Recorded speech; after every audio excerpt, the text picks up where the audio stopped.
everyone. Glad you're tuning in today. I'm hoping that God is using these little short videos to bless you or help you grow or whatever, however He's using it. You know, that's the great part about being obedient, is I don't have to worry about the results.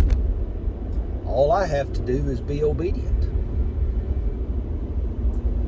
Yes, I have to put the work in. I have to study. I have to put forth the effort.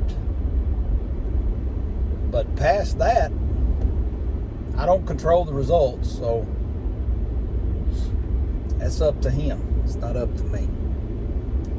And that's actually a little bit about what I'm going to talk about this morning. 2 Corinthians chapter 12, beginning in verse 8. Actually, I believe it's verse 7. Paul talks about, how he has every reason to boast in what he knows or in his relationship with the Lord. But God wants us to understand that it's through our weaknesses that He's exalted. Paul says, I had this thorn in my flesh, which means Paul had an infirmity. We don't know what it is. People speculate. It doesn't matter what it was, but it was something that Paul considered to be a weakness. And Paul says, 3 times I prayed the Lord to take it from me, to take this thorn from my flesh, he said. And Christ answered, my strength is sufficient for thee. The answer was no. My grace is sufficient for thee, is what he said, and you will find strength in that. Because my strength is made perfect in your weakness.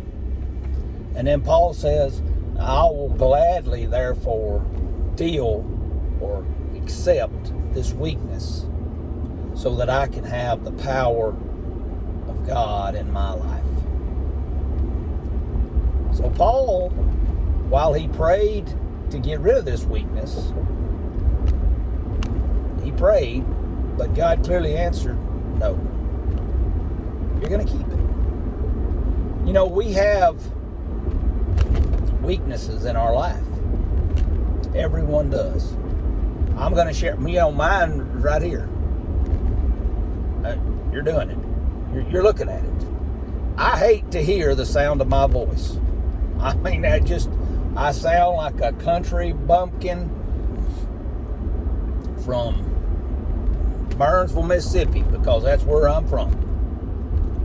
I don't like the way it sounds. That's okay. I watch these videos and I'm overly critical of them because this is not who I am. I consider this a weakness. But the important thing is that I'm being obedient, even though I don't like to hear myself talk. And that's a good thing, because you hear the same thing I hear. I watch these videos and I say, man, what was I doing? I make some weird faces sometimes, and I, touch my face or scratch my nose, or, overly critical. And I go, what am I? I'm not, I actually put one out the other day and I watched it and I'm going, I'm not putting that out. I look horrible. But that's okay. That's a good thing. I know you're not watching these videos to see my beautiful face. That's not why you're watching these videos, or to hear my eloquent speech. See, I can't even talk. Hear my eloquent speech. You're watching these because you want to hear what God has to say to me, and what I in turn have to say to you through what He told me. Because I'm going to be honest, most of these videos are just me talking to myself because I need this correction. I need whatever this word is that God gives me through the Bible. And that was what Paul was saying. I'm weak. This weakness that I have is not going to go away. But I'm okay with that because God said, one, you're going to keep it. You know, Paul, and the other thing, Paul said, I prayed about it 3 times and God said, no, you're keeping it. I don't read about where Paul said, I kept praying about it and said, God, change your answer. Once I clearly got the answer, Paul said, okay, I'm good with it. And I moved on. And I understood that God said, my strength is made perfect in your weakness. In other words, Paul, people aren't going to come to talk to you or to see you and leave there and go, boy, that Paul sure was, man, he changed my life. No, I'm following Jesus. I'm not following Paul.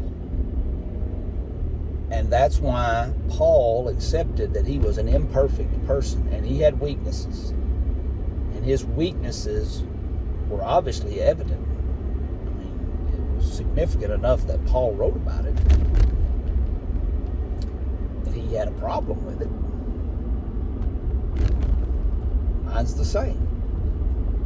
These weaknesses, while we can laugh about them and downplay them, never do that, by the way.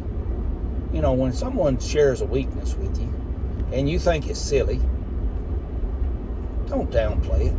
I can be guilty of that. Don't downplay it. It's important to them enough that they shared it to you and go, well, I'm really weak in that area. But here's what I would argue. Well, it's good that you're weak in that area, and I'm sorry that you feel inadequate because of it, but that's where God wants to use you. There's a reason that He wants to use that area of your life, because He wants us, me and you, to understand it's not about me, it's about Him. It's not about Kevin, it's about Jesus. And the moment it becomes about Kevin, then it has no power. That's what Paul said. I'll be glad to be weak. It's good. I want to be weak. If I can exalt Jesus through my weakness, then make me weak, Father. I'm glad you didn't answer that prayer. And I would tell you the same thing today. I am glad that I don't have an eloquent voice and that I'm not very pretty, not much to look at. I'm thankful, because then I know that this is the Father. It's not me. Kevin hadn't done much for kingdom building, but be obedient. And that's the great part. That's the other part. You have to go through that weakness and be obedient. You can't use I think about Moses. Oh no, God, don't send me. I can't do that. I can't talk good. And what was God's response? Who made your tongue? Who do you think you're telling that you can't talk good? I'm the one that gave you the ability to talk. I know exactly what you can do. And He says the same thing to me and you. Don't give me those excuses. Don't tell me what you can and can't do. because I made every fiber of your being. And I think about you all the time. You know, in the psalmists, one of the psalms, it says that God thinks about you as many as grains of sand as there are on the earth. You know how many grains of sand are in a square foot of beach? 1 million grains of sand per square foot. Now, I'm not good enough at math to figure out how many grains of sand there are on this planet, but I think you get the point. God thinks about you that much, and He knows you that well. So it's crazy for me to say, no, Father, I'm too weak to do what you've called me to do. Because when I say that, He's going to say, I know you are. That's why I want you to do it. And that's the same thing He said to Paul. Paul, I know you want this weakness to go away. I know you want it to. But I'm not going to allow that to happen, because I'm going to use that to magnify me. It's not about your glory. It's about my glory, is what God says. And that's my purpose on this earth, is to glorify the Father. Why would I think my purpose is any better than Jesus? What did Jesus say? I'm here to glorify the Father. So, don't consider that weakness a quote-unquote weakness. It could be your strength, and you don't even know it, because God wants to use it. Hope you have a great day.